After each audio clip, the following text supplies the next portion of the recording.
Hey guys, thanks for joining in on our Rogue Yogi Real Talk, and thanks to all of you watching this as a replay or listening to this as a replay, because we're probably going to make this a podcast. Your mom said gotcha. Hi, Mom. Hey, Karen. We love you. Thank you everyone for joining in and listening, and we're gonna have a really awesome conversation because this is the month of February. It's the theme of love, and the most important thing is that you love yourself. So this topic is going to be about self-love and what that means. And I'm excited to be here with Dr. Austin and Bekah Walsten from the Wellness Lounge in San Diego. Yay! Hi. Woo-hoo!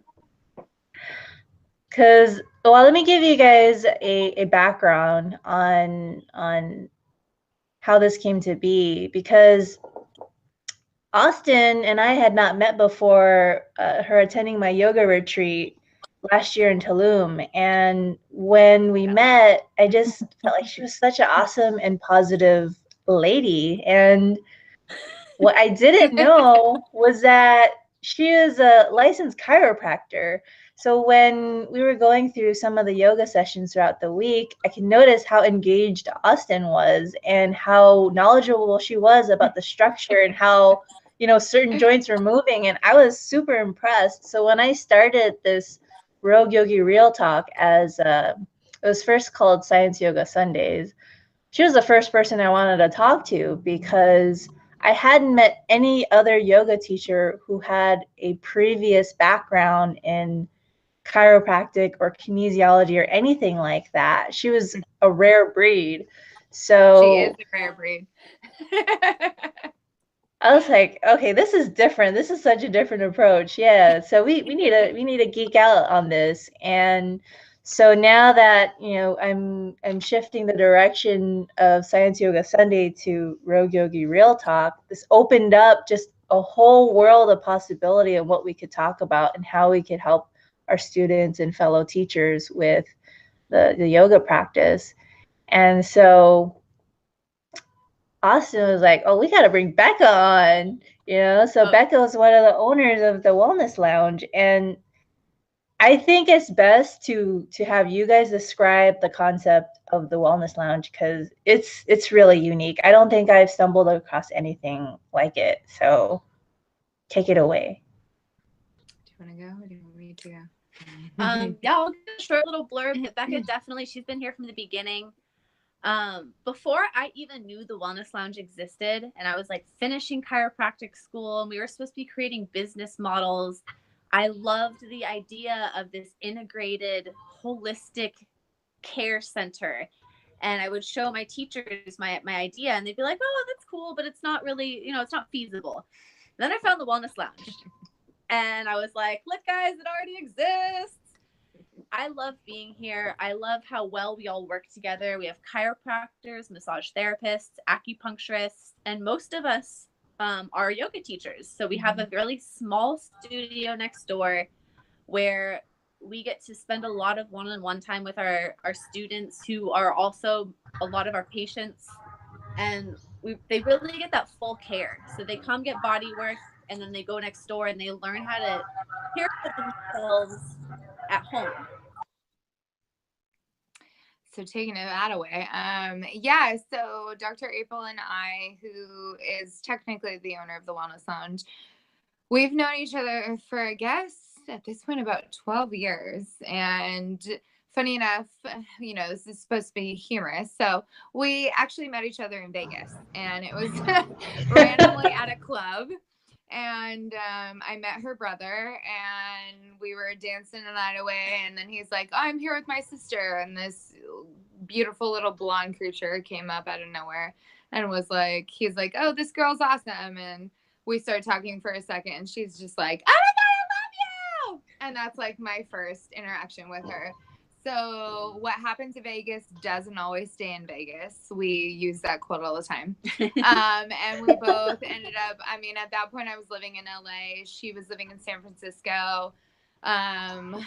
oddly enough, I started dating your brother, which we were together for quite some time before I met my baby's father. But I got to cultivate my relationship with her, and that was, of course, amazing. And we were able to take what her dream was. She finished her chiropractic school at Life Chiropractic West in San Francisco, or in the Bay Area. And then she decided when she graduated, at first she was like, I'm going to go to Spain. I'm going to take time off. I'm not going to do anything. I'm not going to work. And then she came to San Diego right in between when she was supposed to go to Spain, and was like, great. Now I'm not leaving. So she came down to San Diego. She got a little cottage. Her and I started talking, and out of her house, we cultivated this idea. I was at first her assistant at her house as far as figuring out what we wanted to do. She had this dream of a chiropractic, and she was a massage therapist for about 13 years before she became a chiropractor. So she had this dream of chiropractic and massage therapy, which they, in the chiropractic realm, don't usually blend together. A lot of times chiropractic, they're like, keep that out. It's true. And she's just like, no, it makes sense. You deal with the muscles, you deal with the structural system. So you've got the muscular system, the structural system, the physiotherapy, etc. You put it all together, and you have this cultivated world. And as a athlete my whole life, and somebody who started dancing at 1.5 years old, I had multiple injuries. So my whole life, I started telling my mom, I don't understand why my physical therapist, my chiropractor, my massage therapist, my acupuncturist, I don't understand why we have to drive to every place. Why can't they just be in one place? So my dream was always to create this world and this entity where everything was in one spot, and people work together to really get people healthy and well. And I was in the entertainment business for a really long time, which of course still serves my soul. But I actually moved to San Diego because I was hit by a car as a pedestrian. And I was run over and left to die on the street, and ruined my shoulder completely, ended up losing a couple of organs and having multiple surgeries. And I see it as hard as it was for me. I see it as a blessing in disguise, because it brought me from what used to serve my soul to what presently serves my soul. And that's helping people and allowing people to realize this world. I'm going to start crying. This world of holistic medicine, and how much it can do for you and your body and your life and your mind and your spirit and your soul. So because all three of those things are important. Yeah. You can treat your mind, you can treat your body, and you can treat your spirit. But how great is it when you can do something that treats all three in the same place? In the same place. Yeah. And the biggest thing that, like when Julie and I were talking before, that really makes me love coming to work every single day, of course, is my patients, but it's the people that I work with. And knowing that I get to come to work and I get to work with people who understand my mission and my goal and my mindset. And we get to sit there and talk about our patients and help our patients get better. And we get to co-manage, and we get to say, this week she needs you. She's not going to get served the most through me. So this is what we worked on last week. She needs your therapy. She needs who you are as an individual. This is what we worked on. So you're going to take over the reins, and then, you pass it back to the acupuncturist, Kara, and we get to pass these patients back and forth with this beautiful non-compete atmosphere where we truly love each other and we admire each other on a professional level and a human level. And it's, in my opinion, very rare to find in the professional workspace.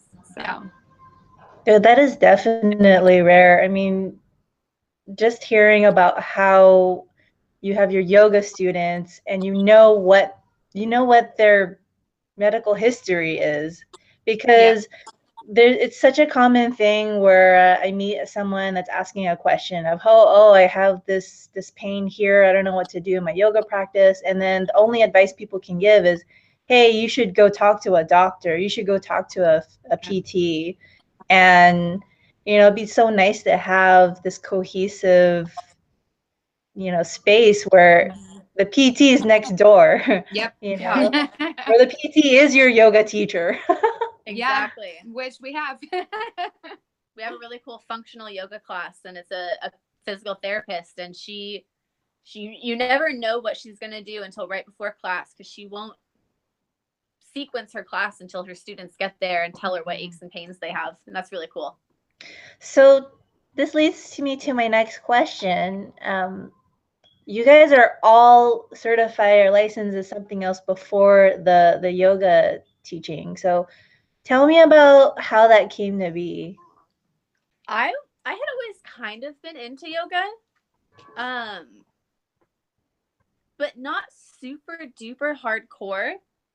And it was more of like just a way to, especially in grad school, it was more of a way for me to go and get some stress release out.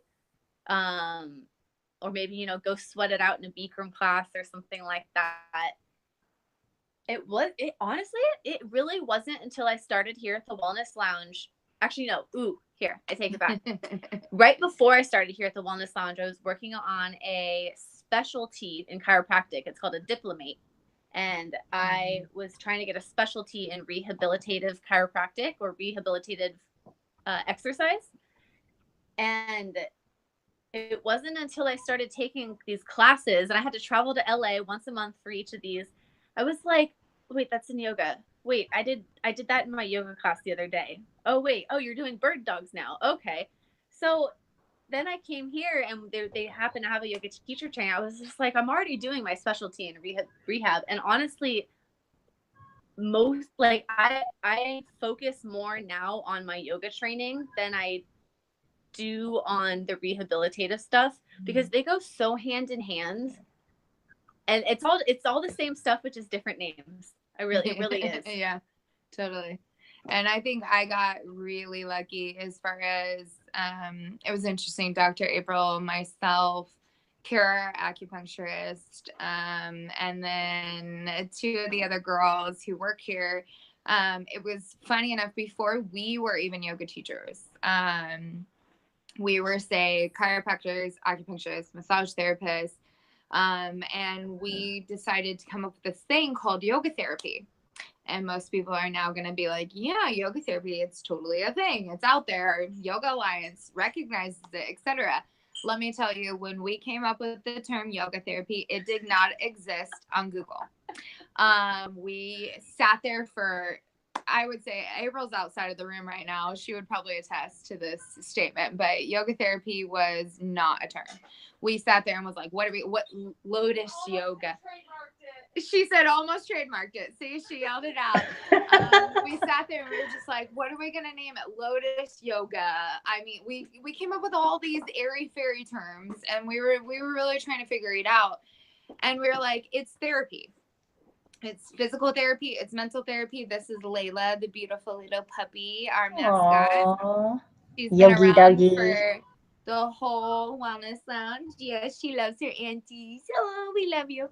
And she looks like she just woke up. I know, right? She's got her she got a little fuzzy mohawk going on there. She's got a rocker look going on today. Yeah, we love you, Layla. You're so cute. But yeah, we tried to figure out a name for it.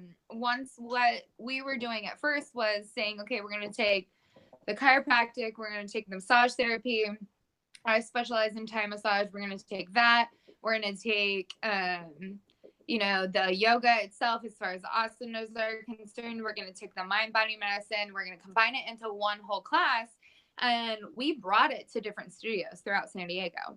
Because we didn't have our studio. We weren't certified in yoga yet, as far as RYT 200, 500, etc. And we hired a teacher who was a yoga teacher. She was my partner. When we first opened the Wellness Lounge, I don't want to use the word sacrifice, but I decided to hold off on kind of pushing forward my practice. And I was the office manager for a really long time before Kirby became it, so that I could get our business going and help April and be the assistant and be that person who was the face of the business. And she was my partner as far as the girl who taught the classes. So at first it was just kind of a team of us who had this like-minded vision, kind of like the Wellness Lounge, in my opinion. And we said, okay, so now this is going to be our next step. We're going to push it forward. We're going to go into different studios. We're going to do all these, different things with the yoga community that's not really happening right now. And it was this all-encompassing class, which is kind of what I'm trying to do with my locomotive and why I brought Austin on. And we're working as a team now with April and with Karen, with some other people, to bring this now from a studio session into the community, because with everything that's going on out in the world, I feel like it's really important for people to not only understand that yoga is accessible to them. It's not something that you have to pay a lot of money for, but it's something that's in their community no matter where you are. And when you're connecting to nature, that makes that healing process so much more deep. And a lot of people come to San Diego to see all these various aspects of San Diego as far as nature is concerned. So that was something that felt really important to me and just kind of resonated with me on the deepest level of my heart and soul now being in the wellness industry. It was to take what we were doing and bring it to the community and make it a healing aspect of each and every community throughout San Diego, the community that we've chosen to live in each and every day. Keep going. No, I was just going to interject. So last summer was a freaking blast, because I would say every other Sunday, every other Sunday we would go to, if there's any San Diego natives out here, we would go to Embarcadero. We would go to OB, PB, Balboa Park, and La Jolla. I would be there with my little chiropractic tool. Yeah, show 'em. I love that you use slide nurture. What is that device? So I'd be there with my little chiropractic tool. Kara would be there with her needles, and throughout the class, the two of us would be doing some sort of assisted stretching or massage or whatever Bekah had specifically planned for that class. I would go around throughout the class and be able to adjust people with this without, putting them in any crazy positions. If you've ever seen a chiropractor adjust before, sometimes you get twisted up like a pretzel. But this tool lets you just kind of stay in whatever position is neutral for you. And then Kara would come around and just stick a needle in your third eye while you were in Shavasana, and that just brought you to a whole nother level. Yeah. And it allowed us to really bring all these aspects of integrative medicine into the yoga space and make it so it was mind, body, spirit connective and healing you from the tip top of your head and your brain to the tips of your toes. And not only healing your body and your space and where you're at mentally and physically, but connecting you to the community that you've chosen to live in or the community you chose to visit. Yeah. Which was great because, we had girls visiting from Texas and from the East Coast, New York, all different states, Florida. We had somebody from Massachusetts, and a lot of them were like, I need to go back on vacation to San Diego. I don't want to repeat, but now I'm going to. So it made it nice for us because as practitioners, you always want to make sure you're connecting to your students, and it allowed us to feel like we did our jobs and we did it well. And so again, it brings back that mindset of that non-compete and of working as a team and getting to your patient or your student at the deepest level where you know what they need and you can figure it out and you can assist them in getting better and bring them to that preventative state. Because I feel like that should be the mission for every holistic practitioner, no matter what you do, is to get your student or patient to that preventative state of healing. So just assisting them and figuring out what they need on that individual level, which is what our space of work is all about, and bringing that into other aspects as far as, locomotive, my business and Austin's business. And just, we always play off each other. We all have our own separate businesses, which is awesome. Here, we're not employees, we're independent contractors. So we're able to cultivate our own businesses within this cohesive space. That's why I feel like it might be another aspect of non-compete where we're not like trying to steal each other's patients or students. We just refer to one another, and we know that our bottom line goal is to assist the individual and not assist ourselves in making money. It's about the patient or the student. So knowing that what you guys are providing is a pretty unique offering, what kind of students end up entering the yoga studio? Are these total beginners, or are they advanced students that just, you know, start to gravitate towards your style of teaching, or is it a whole blend? I would say we have a pretty good blend. We do have a lot of beginners because we are referring a lot of people from our patient base who have never stretched a day in their life or have been bodybuilders for 40 years and their idea of stretching is for the first 2 minutes of their workout. Yeah. So we have a whole nice blend. There's people who have never done any physical activity. There's experienced yogis. They're experienced athletes who are just really tight and looking to facilitate, better hip motion. But the nice thing is that everybody coming to our studio is really interested in learning correct form and making sure they're doing it right. And I feel like being a small studio really allows us to do that. Yeah, not only in our patient repertoire of like who we bring in as patients, but who we send over as students. And then even the people we get off the street as students, I feel like it's this understanding of a small community that we look at every single patient or student as an individual. We assess what you need as an individual, what your goals, your hopes, your dreams, what you want as far as your treatment is concerned as a single unit versus trying to put a blanket over you. Not calling anybody out by name or any, company out by name, but there's a lot out there as far as westernized medicine or, westernized entities are concerned that kind of just put that blanket over you. You come in, you get a 60-minute massage, you actually get a 40-minute massage, and they get you down on the table. They don't really care what you have to say. They do their whole thing. They give you that, blanket treatment, and then they send you on your way. And for us, we, 60 minutes is 60 minutes. And it almost breaks our heart when people are late and we have to do less than that because we have somebody else after. Same thing with yoga. When you're coming in, we're trying to assess what you have going on. So we take our time. We get there early. We walk around the class. We ask you, do you have any injuries? Do you have any allergies? Is there anything we need to know about when we're working through? Okay, so we're going to give you these modifications. We're going to give you these variations. So I'm going to come around and assist you. And we really work to educate ourselves on the various variations and modifications that you can do in each and every pose. And I think the biggest thing with our studio is that most of the teachers come from a background where we have been injured ourselves, or we've come from a rehabilitative standpoint where we've had to be rehabilitated. And I know a lot of us have that mindset of, my favorite quote that I use with my students regularly is that, yes, it's for everybody, but it's for everybody.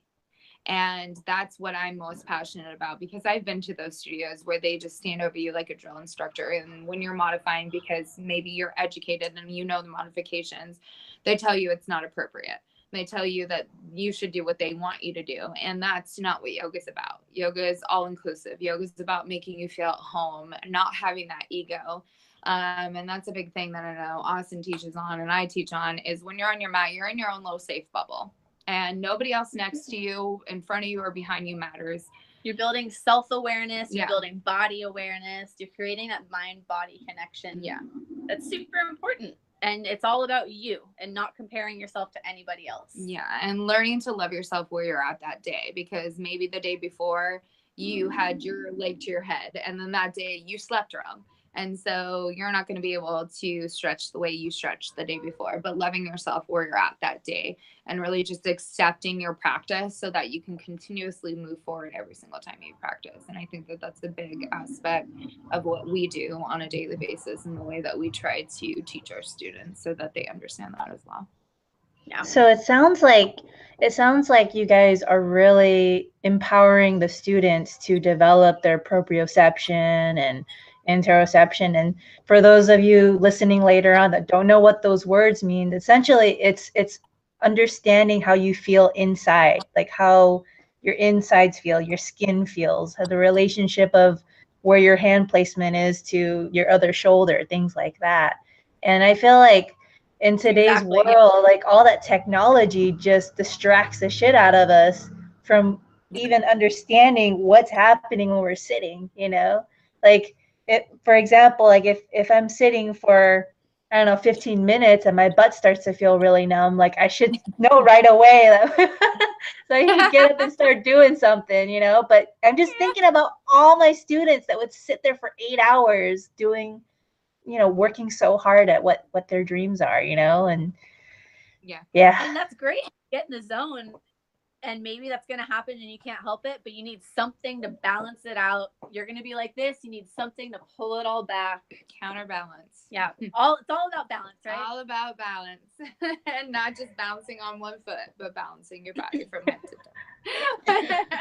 Well, speaking of balance, this leads me to my next question, because it sounds like you guys are just pouring your hearts and souls into the work that you do and making sure that people are getting to that preventative state.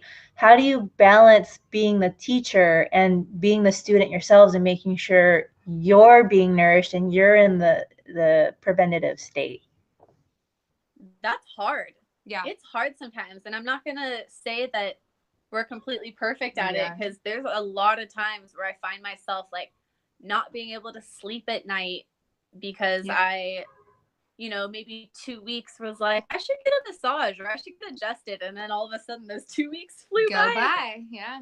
But it's important and it makes a big difference. And I definitely notice a difference in the way I feel, the way I act, the effort that I can put in to heal other people. Mm-hmm.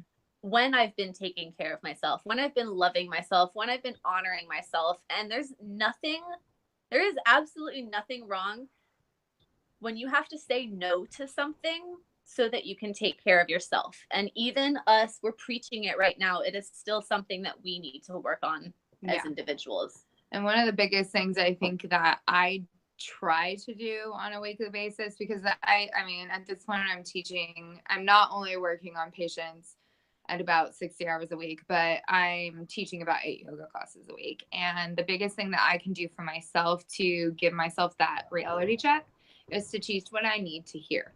So to teach on what I'm dealing with. So not only am I preaching to myself to remind myself that this is something that I need to do, but to just be real with my students and say, hey, this is why I'm teaching today. Most of my students know. I have a lot of regulars, which I'm so utterly blessed with. But they know when I'm teaching on something, usually it's because that's what I'm working on in my own personal life. And it allows them to connect to me and connect to that community. And maybe they're not connecting to the yogi on their left and the right or the front of the bag. And they don't necessarily know what that person's dealing with, but they know that I try to be as real as possible. And usually when I'm working on something or teaching them on something, that means I'm working on it too. And I'm trying to preach to myself so that I can remind myself, this is something that I need to do. This is something that I'm working on. And I try to remind them that as well. And the wonderful thing here is that we try to work on each other. We trade each other. We tried to take care of each other. Like yesterday I came in, my wrist blew out and Dr. Austin worked on me to make sure before I went home at the end of the day that I wasn't like writhing in pain. But yeah, we really try to take care of one another and we love each other. I mean, outside of work and outside of like, you're just my coworker, have a good day. It's more than that. I mean, in all reality, I would say my best friends are the girls that I work with, and Dr. Austin is definitely one of my best friends in the entire world. Mwah. I see her as my sister more than just a coworker, which is wonderful. It's nice to come to work and hang out with your friends every day. I mean, that's everybody's dream, right? just go hang out with your friends all day and be able to work at the same place that you're hanging out with your friends. So that's awesome. But we really push each other too. Like if we are talking to one another and we're like, this is what's happening, because we like to vent to one another, and we have that open space too. As far as when we're teaching our patients, we talk about the mind body medicine, and if something's going on in your mind, how are you going to be able to give to your patient? Same thing in your life. If something's going on in your mind, something's going on in your body, how are you going to be able to give all you can to your job, to your family, to your friends, to you?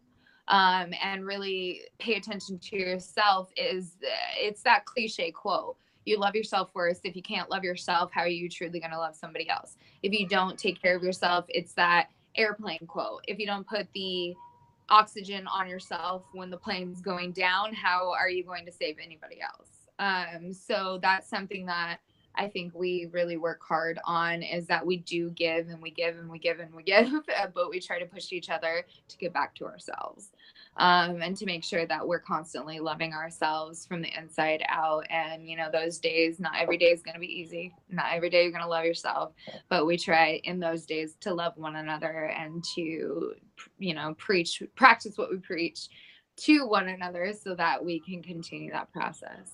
And if anyone out there is wondering how to do that, honestly, start at the basics. Yeah. Don't skip meals because you feel like you're too busy. Yeah.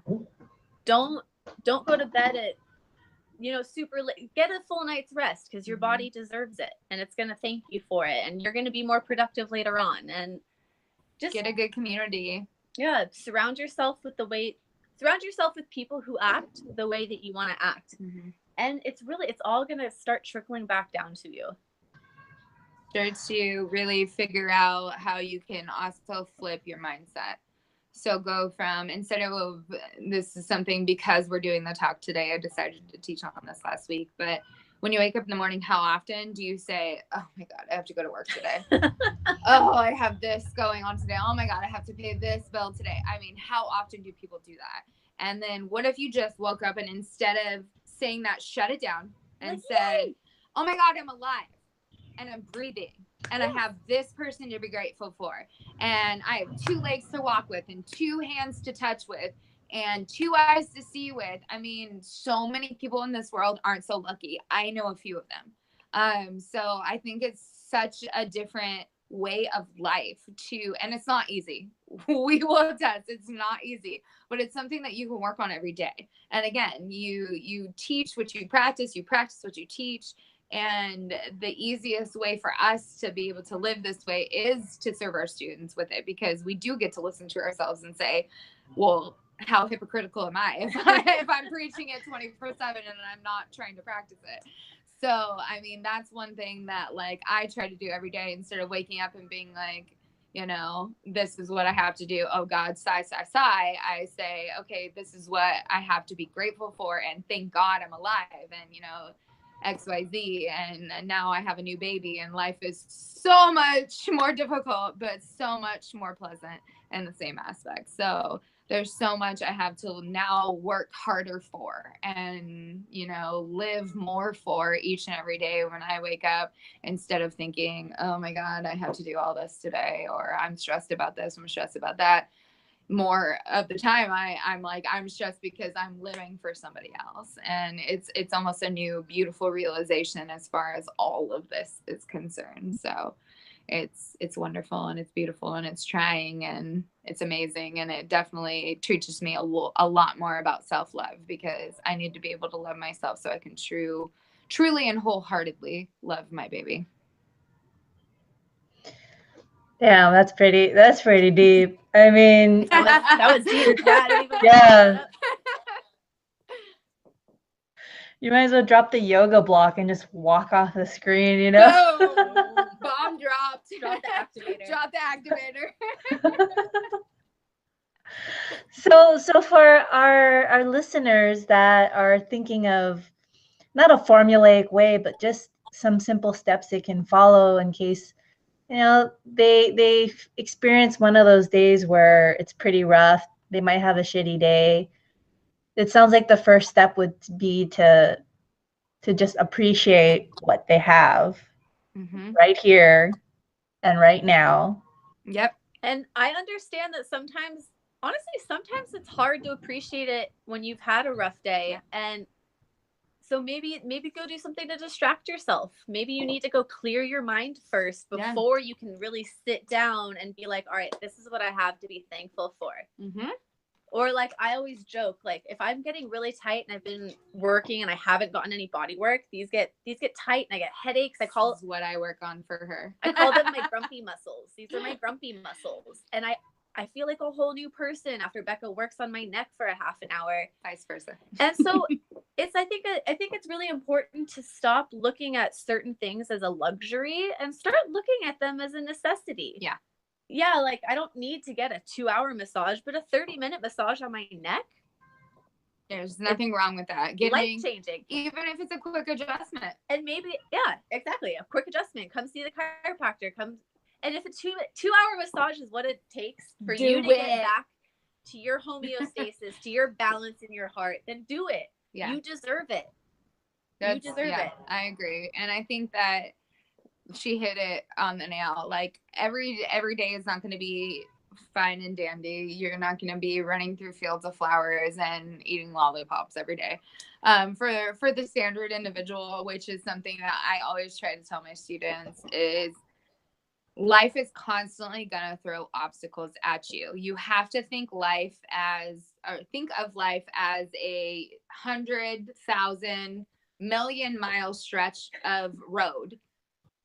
It's not going to be straight. It's going to have curves. It's going to have hills. It's going to have valleys, and it's going to have road bumps. And life is constantly going to throw you speed bumps, obstacles, mountains to climb. And it's cows in the road. Yeah. It's what you do with those obstacles. It's how you approach the things that life throws at you that is going to make the difference. So if you say, okay, this is what I was thrown, this is what was thrown at me this day, and think about, how can I rectify this situation? I always love, thinking of a scientific and psychological aspect of teaching. I teach on the psychological term SMART. When you're goal planning and when you're obstacle kind of overcoming, you think of doing it in a smart way. So when you're thinking about the ways to overcome things, or you're thinking about the goals that you want to achieve, you need to be SMART. So thinking of that as an acronym, being specific, having that goal or that action-oriented plan, or the way you're going to overcome that be measurable. Having those action-oriented goals as far as achieving that goal or overcoming that obstacle. Being realistic with it. I can do this day. I can do this in this week. Or not saying, I'm going to have $1 million by right now. That's not realistic. I wish it was. We'd all be super happy. But snap $1 million. I wish. But having it be realistic, and then never, ever, ever forgetting to put a timeline on it. Because if you don't put a timeline on something, whether it's overcoming an obstacle or achieving a goal, you're going to wake up the next day and you're going to say, I have this excuse and this excuse and this excuse why I'm not going to do this today. And you're every day going to repeat that cycle. And if you put a timeline on it, you're going to say, I am going to do this by the end of this week. I guarantee you will. And you'll find a way to get there. And that, again, like I said, is a scientific psychological term that psychologists use in their treatment sessions. And that's something that I was able to really kind of latch onto in one of my kinesiology classes. It was kinesiology of science and overcoming it was like rehabilitation, overcoming obstacles. So it was a mental and physical kinesiology class that I was lucky and fortunate enough to take. But I really latched onto it, and it resonated with me as far as like, this is so smart. Go figure. But I teach that a lot in my classes, and I've had multiple psychologists take my class, and they're like, how did you know that? I'm like, yeah, I know. No, I'm just kidding. But it's something that just makes so much sense, and it's so simple to think of. Acronyms are easy for us to kind of hold on to and continue on and carry on throughout our lives. And I actually said it to my boyfriend's mom yesterday. We were shopping for diapers, and she was talking about obstacles and goal planning and stuff like that. And I was like, you got to be smart. You got to do specific, measurable, action oriented, realistic timeline. She's like, can you text that to me?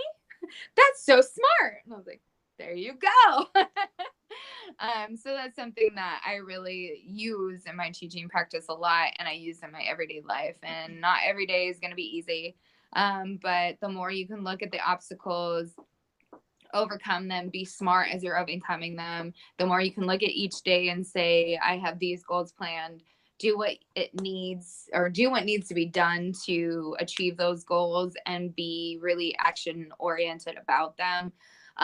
The more that you can really figure out what it is that you need to do to not only achieve your goals, but to overcome different things in your life is going to allow you to love yourself deeper and more wholeheartedly every single day.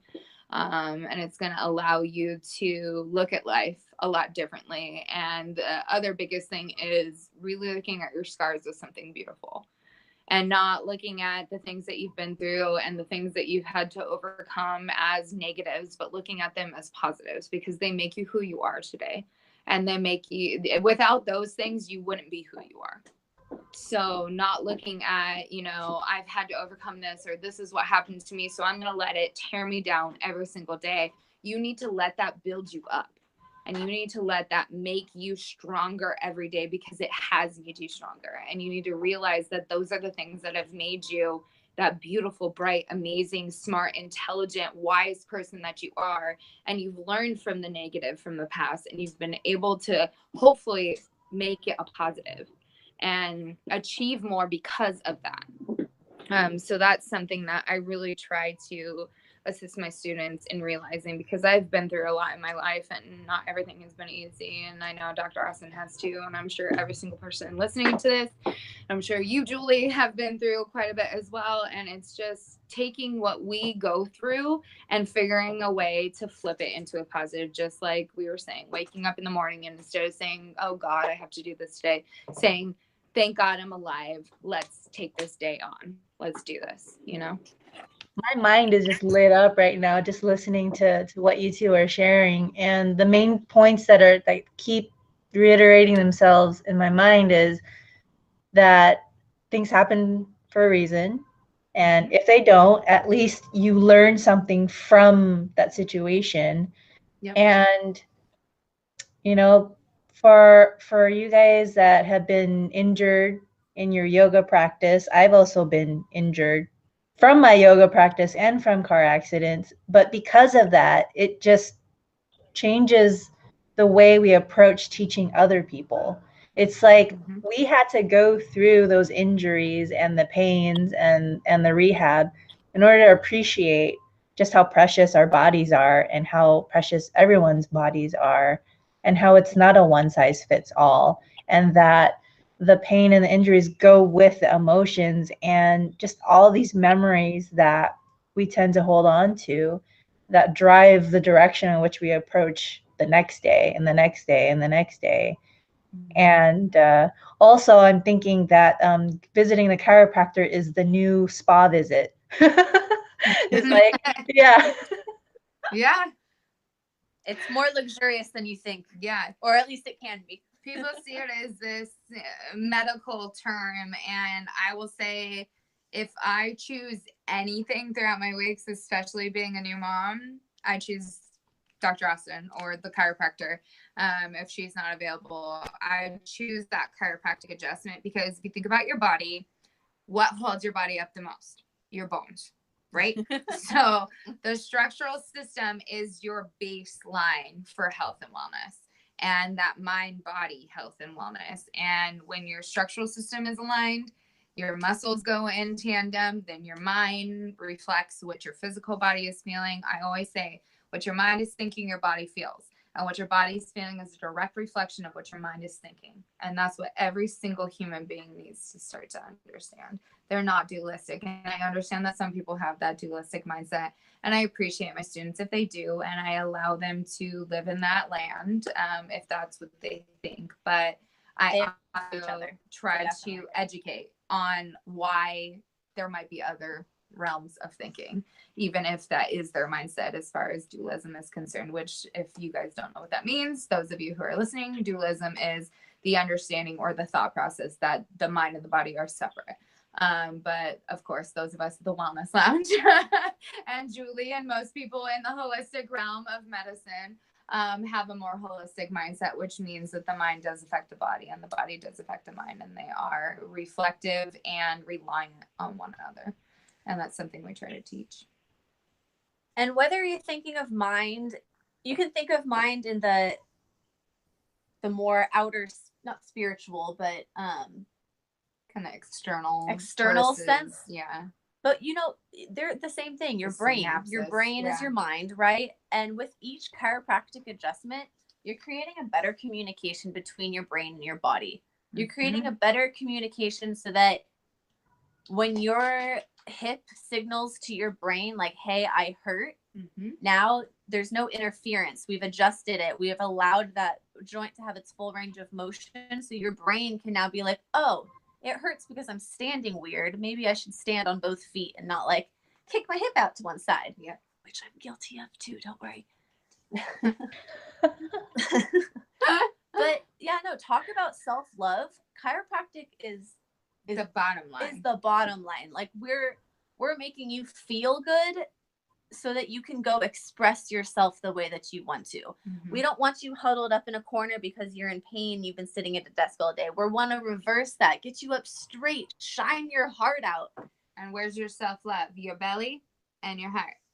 Energetically, that's where it comes from. So the more that you can stand erect and keep those beautiful shoulders back and down, keep that heart space open, keep that rib cage open, keep that belly breathing nice and bright, the more you're going to be able to love yourself. The more that energy is going to flow from the head to the toes. If you think about the energy that flows from the head to the toes, that heart is essentially the gateway from the upper sector of your body to the lower sector of your body. So you're allowing yourself to keep that flow from head to toe. You're allowing those blockages to start to be released, especially those things that are held in your hips. The things as humans, we energetically keep in our low body, in our hips, in our sacrum, in our low back, the things that we bottle up and we decide not to express, we don't share with people, we don't let out, we keep it within. And when we do, we push it down. You have to think of your body almost like a bottle. And the hips is the lowest portion of the bottle. The head, the crown, the top of your skull is the highest, the bottle, the cork, where you kind of keep everything nice and pent up. So when you let that cork pop and you let everything flow out and you purge it through your mouth, you're letting it flow from the lowest portion of your bottle all the way through that throat, which is the center of truths and false truths. And a lot of that is the false truths of society, the I'm not enough, the I'm not good enough, I'm not strong enough, I'm not skinny enough, I'm not pretty enough, I'm not handsome enough. You are. You're pretty, you're smart, you're strong, you're capable, you're strong. capable. And those are the things we need to start telling ourselves. Those are the things we need to start telling each other. And I think that's where society needs to really go. And once we start to make those changes within ourselves, we open that heart and we open that gateway. And we allow all those things to flow out and we can release them. And then you can think about your body as a bottle and releasing the things that are negative and no longer serve you and the things that are pent up and bottled up. And then you have an empty bottle. And what can you do with it? You can refill it back up. I am good enough. I am strong enough. I have everything that I need. No, I'm grateful. I have these people to be grateful for. I have these things to be grateful for. And you can kind of take all the positives and flip that mindset like we talked about earlier on in this podcast or this webinar and change it all. On that note too, just for all the science geeks out there, they're doing so many studies right now that are showing, if not proving, I don't know if I can use the word prove, we'll say show, that are showing that a positive mindset helps healing.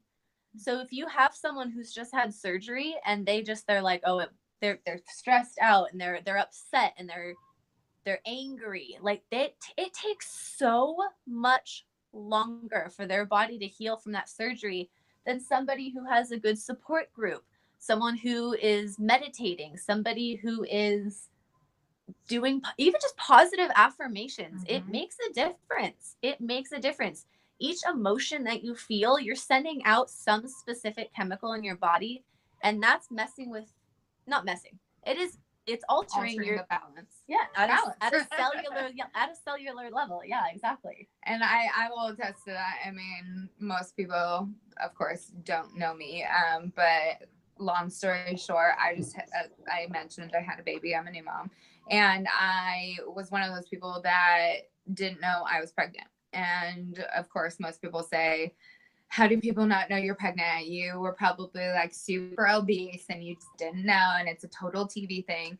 Austin can attest. She saw me every single day, all the way up until I had my baby. I had no idea. I was one of those people who had other health issues. I have celiac disease, so I eat healthy, yes, But I do deal with morning sickness every morning. So, of course, that aspect of pregnancy was messed. I have endometriosis. I had my period every single month. So, for women, you know, you think, okay, I'll have my period, I'm not pregnant. I didn't gain weight. I gained maybe 10 pounds, 15 pounds at the most. I thought, oh, darn, I'm drinking wine. I just turned 30. I'm screwed. This is why my body's just saying, you know, a big F you. But in all reality, I apparently have a reverse uterus. So my child was actually growing up into my ribs and into my upper back, my thoracic spine, versus being out into a baby belly. And I was working 75 to 90-hour work weeks, teaching 8 yoga classes a week, all the way up until a day before I had my baby. And I ended up having him in 5 minutes flat at the most in my bathtub at home.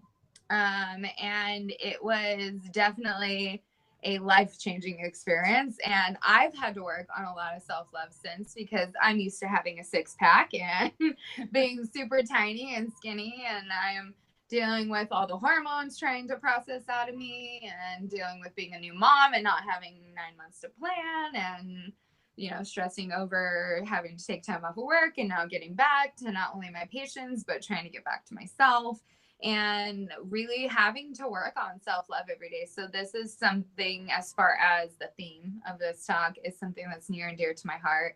And I tried to really honor this talk yesterday by serving myself and wearing an outfit that made me step out of my comfort zone. She looked good too. She had on these super cute like tie baggy pants with a little crop top on.